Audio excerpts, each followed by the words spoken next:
नमस्कार मित्रांनो, BMC कार्यकारी सहाय्यक या परीक्षेतील जनरल नॉलेज म्हणजे सामान्य ज्ञान या विषयातील हा आपला भाग 3 असणार आहे।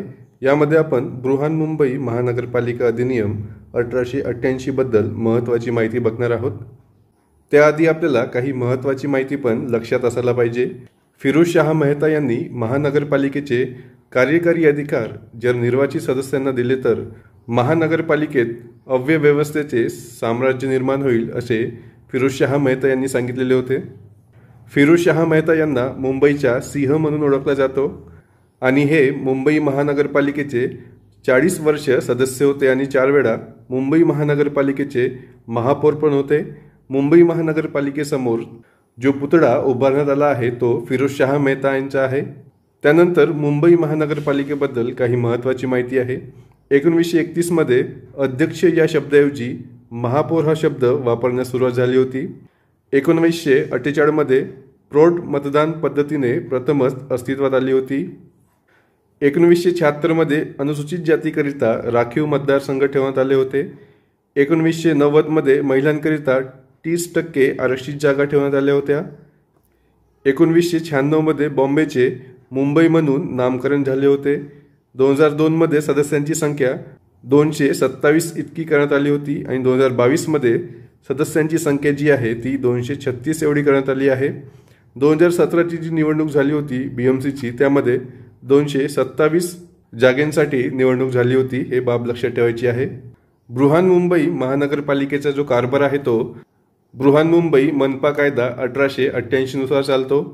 बृहन्मुंबई महानगरपालिका कायदा 1888 मध्ये ज्या तरतुदी आहेत त्या महाराष्ट्र महानगरपालिका 1949च्या कायद्यानुसारच आहेत, परंतु ज्या वेगळ्या आहेत त्या आपण या व्हिडिओमध्ये घेतलेल्या आहेत। बृहन्मुंबई महानगरपालिकेमध्ये 236 निर्वाचित सदस्य असतात आणि नॉमिनेटेड मेंबर जे आहेत ते त्यांची संख्या 5 असते, हे लक्षात ठेवायचं आहे। यामध्ये SC ST या लोकांना मुंबईतील लोकसंख्येच्या प्रमाणामध्ये आरक्षित जागा असतात। मागासवर्गीयांसाठी 27% असतात आणि महिलांसाठी 50% राखीव जागा असतात। बृहन्मुंबई महानगरपालिकेचा जो कालावधी आहे तो पहिल्या सभेपासून 5 वर्षाचा असतो। महाराष्ट्र मनपा कायदा 1949 मध्ये आपल्याला 3 सदस्यीय वार्ड असतात, परंतु बृहन्मुंबई महानगरपालिका 1988 मध्ये तुम्हाला 1 सदस्यीय वार्ड्स बघायला भेटणार आहे तिथे, म्हणजेच एका वार्डातून एकच सदस्य निवडला जातो। बृहन्मुंबई महानगरपालिकेचे जे वार्ड आहेत रचना तयार करण्याचे कार्य आहेत ते राज्य निवडणूक आयुक्त यांच्या मार्फत केले जाते। त्यानंतर महापौर आणि उपमहापौर यांच्याबद्दल आहे। सार्वत्रिक निवडणुकीनंतरच्या पहिल्या बैठकीत निर्वाचित सदस्य त्यांच्यापैकी एकाला महापौर व दुसऱ्याला उपमहापौर म्हणून निवड करतात।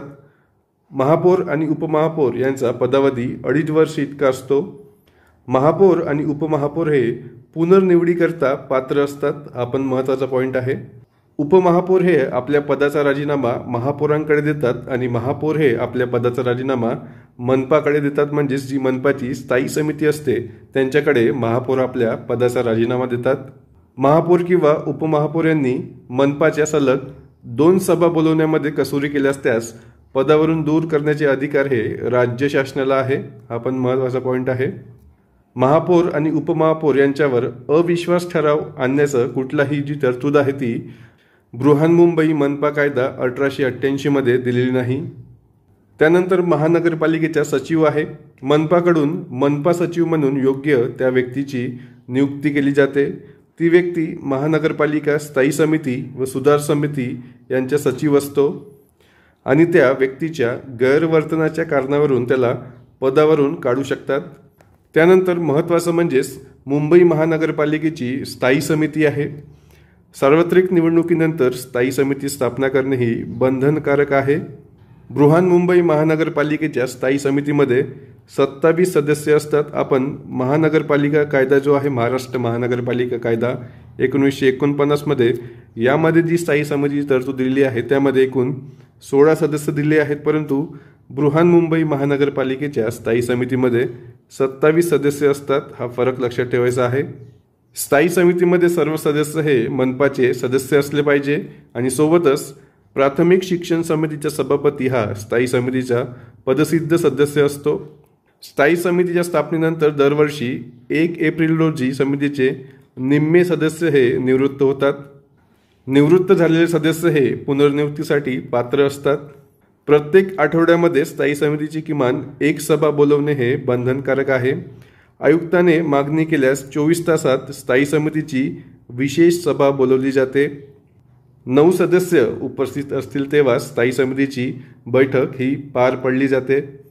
त्यानंतर सदस्यांचे पद रिक्त होण्याची काही निकष दिलेले आहेत। तात्पुरता आजार असेल किंवा समितीने मान्य केलेले कारण या बाबी वगळता अन्य कारणावरून सलग 3 महिने समितीच्या सभांना अनुपस्थित असतील तर त्यांना स्थायी समितीच्या सदस्यत्वावरून दूर करता येते। सोबतच कोणत्याही कारणावरून समितीच्या सभांना सलग 8 महिने गैरहजर असतील स्थायी समितीचे सदस्यत्व रद्द होते। त्यानंतर मनपाच्या काही इतर समित्या आहेत। मनपा ही टेम्पररी समिती आणि विशेष समित्या नियुक्त करू शकते। त्यामध्ये महिला व बालकल्याण समिती ही विशेष समिती आहे आणि या विशेष समित्या गठीत करण्यासाठी मनपाच्या किमान 2/3 बहुमताने ठराव मंजूर केलेला आवश्यक आहे। समितीचे सदस्य त्यांच्यापैकी दोघांना अनुक्रमे अध्यक्ष आणि उपाध्यक्ष म्हणून निवडतात। समितीचा कालावधी हा मनपाच्याच कालावधी इतका असतो, हा पण महत्त्वाचा पॉईंट आहे। प्राथमिक शिक्षण समिती असेल, हॉस्पिटल समिती असेल, या समित्या मनपा स्वतंत्रपणे राज्य शासनासोबत संयुक्तपणे या समितीची स्थापना करू शकते, हा पण महत्त्वाचा पॉईंट आहे। स्टेटमेंट बेस्ड प्रश्न तुम्हाला यावर येऊ शकतात। त्यानंतर महानगरपालिका कायदा 1949 मध्ये जो महाराष्ट्र महानगरपालिका कायदा 1949 आहे त्यामध्ये ज्या समितीचा उल्लेख नाही त्या समित्या आपल्याला बृहन्मुंबई महानगरपालिका कायदा 1888 मध्ये बघायला भेटतात। त्यामधील एक आहे सुधार समिती आहे। शहराच्या सुधारणेसाठी सुधार समिती नावाची समिती स्थापन करण्यात येते। त्यामध्ये एकूण 26 सदस्य असतात। स्थायी समितीप्रमाणे या समितीचे सुद्धा सदस्य दरवर्षी 1 एप्रिल रोजी निम्मे सदस्य जे आहेत ते निवृत्त होतात। प्रत्येक आठवड्यातून सुधार समितीची किमान 1 सभा बोलवणे ही बंधनकारक आहे। किमान 9 सदस्य उपस्थित असतील तेव्हाच या सभेचं कामकाज होऊ शकते। त्यानंतर विद्युत पुरवठा आणि वाहतूक समिती आहे। या समितीमध्ये एकूण 17 सदस्य असतात। स्थायी समितीचा अध्यक्ष जो आहे तो या समितीचा पदसिद्ध सदस्य असतो। यामध्ये प्रशासन, विद्युत पुरवठा, अभियांत्रिकी, उद्योग, व्यापार, आर्थिक, वाहतूक, कामगार या क्षेत्रातील अनुभव व ज्ञान असलेल्या व्यक्तींमधून या समितीच्या सदस्यांची निवड केली जाते। या समितीमध्ये सदस्य मनपाचे सदस्य असतात किंवा नसतात, परंतु या समितीमध्ये किमान एक तरी सदस्य हा मनपाचा असावा लागतो, हा पण महत्त्वाचा पॉईंट आहे। या समितींच्या अध्यक्षांचा कालावधी हा 1 वर्षाचा असतो। स्थायी समितीप्रमाणेच या समितीचे निम्मे सदस्य हे दरवर्षी निवृत्त होतात। या समितीचे व्यवस्थापक किंवा समितीतील किमान 3 सदस्यांनी मागणी केल्यास समितीची विशेष सभा 48 तासामध्ये बोलावली जाते। त्यानंतर शिक्षण समिती आहे। या समितीमध्ये एकूण 26 सदस्य असतात। त्यापैकी 22 सदस्य हे मनपा सदस्यांमधून निवडले जातात आणि उरलेले 4 सदस्य हे मनपा सदस्य नसलेली खालील व्यक्तीमधून निवडले जातात। म्हणजेच बृहन्मुंबई महानगरपालिकेच्या मतदार यादीमध्ये नाव असलेले व्यक्ती, मान्यताप्राप्त विद्यापीठाचा पदवीधर व्यक्ती असेल किंवा शैक्षणिक संस्थांमध्ये अध्यापनाचा किंवा प्रशासनाचा किमान 5 वर्षाचा अनुभव असेल तो व्यक्ती या समितीमध्ये निवडला जातो। मनपा सदस्यांमधून निवडलेले 22 सदस्य जे आहेत त्यांच्यापैकी 1 सदस्य हा अध्यक्ष म्हणून निवडला जातो। यामध्ये सुद्धा निम्मे सदस्य आहेत ते दरवर्षी निवृत्त होत असतात। या समितीची गणपूर्ती सुद्धा 9 सदस्यांची आहे आणि समितीच्या किमान 4 सदस्यांनी मागणी केल्यास विशेष सभा बोलवता येते। समितीचा अभ्यास करताना तुम्हाला सदस्य लक्षात ठेवायचे आहेत। त्यानंतर जे नॉमिनेटेड मेंबर्स आहेत ते कोणते आहेत ते पण लक्षात ठेवायचे आहेत। त्यानंतर जी गणपूर्ती आहे ते लक्षात ठेवायची आहे आणि विशेष सभा बोलवण्यासाठी किती सदस्यांचा पाठिंबा आवश्यक असतो ते पण लक्षात ठेवायचं आहे। त्यानंतर वार्ड समिती आहेत। मनपाला सलग असलेल्या वार्डांकरिता वार्ड समिती स्थापन करणे ही बंधनकारक आहे। बृहन्मुंबईमध्ये कमाल 25 वार्ड समित्या स्थापन करता येतात। त्यानंतर वार्ड समितीची रचना आहे। वार्ड समितीमध्ये समाविष्ट वार्डाचे प्रतिनिधित्व करणारे मनपा सदस्य असतात। त्यानंतर वार्डाचे प्रभारी अधिकारी असतात आणि 3 नॉमिनेटेड मेंबर असतात। त्यामध्ये NGO असतील किंवा इतर संस्था असतील त्या क्षेत्रातील, त्यांचा समावेश आपण या वार्ड समितीमध्ये करू शकतो. वार्ड समितीची महिन्यातून किमान एक बैठक घेण्यात यावी हे अनिवार्य आहे. त्यानंतर बृहन्मुंबई महानगरपालिकेचे कामकाज आहे. प्रत्येक महिन्याला मनपाची किमान एक सर्वसाधारण सभा घेणे हे अनिवार्य आहे आणि मार्च महिन्यातील सर्वसाधारणपणे 20 तारखेपर्यंत सभा बोलवली पाहिजे अशी कायद्यामध्ये तरतूद दिलेली आहे. ज्यावेळेस सार्वत्रिक निवडणूक होते त्यावेळेस पहिली सभा आणि एप्रिल महिन्यातील पहिली सभा ही मनपा आयुक्त बोलवतात. हा पण पॉईंट महत्त्वाचा आहे. मनपाची सभा हे महापौर बोलवतात. दिवस असेल, वेळ असेल, ठिकाण असेल हे निश्चित करणे महापौरांचे कर्तव्य आहे. महापौर उपलब्ध नसतील तर उपमहापौर ही सभा बोलवतात आणि दोघेही उपलब्ध नसतील तर स्थायी समितीचे सभापती जे आहेत ते मनपाची सभा बोलवतात. हा पण महत्त्वाचा पॉईंट आहे इथे.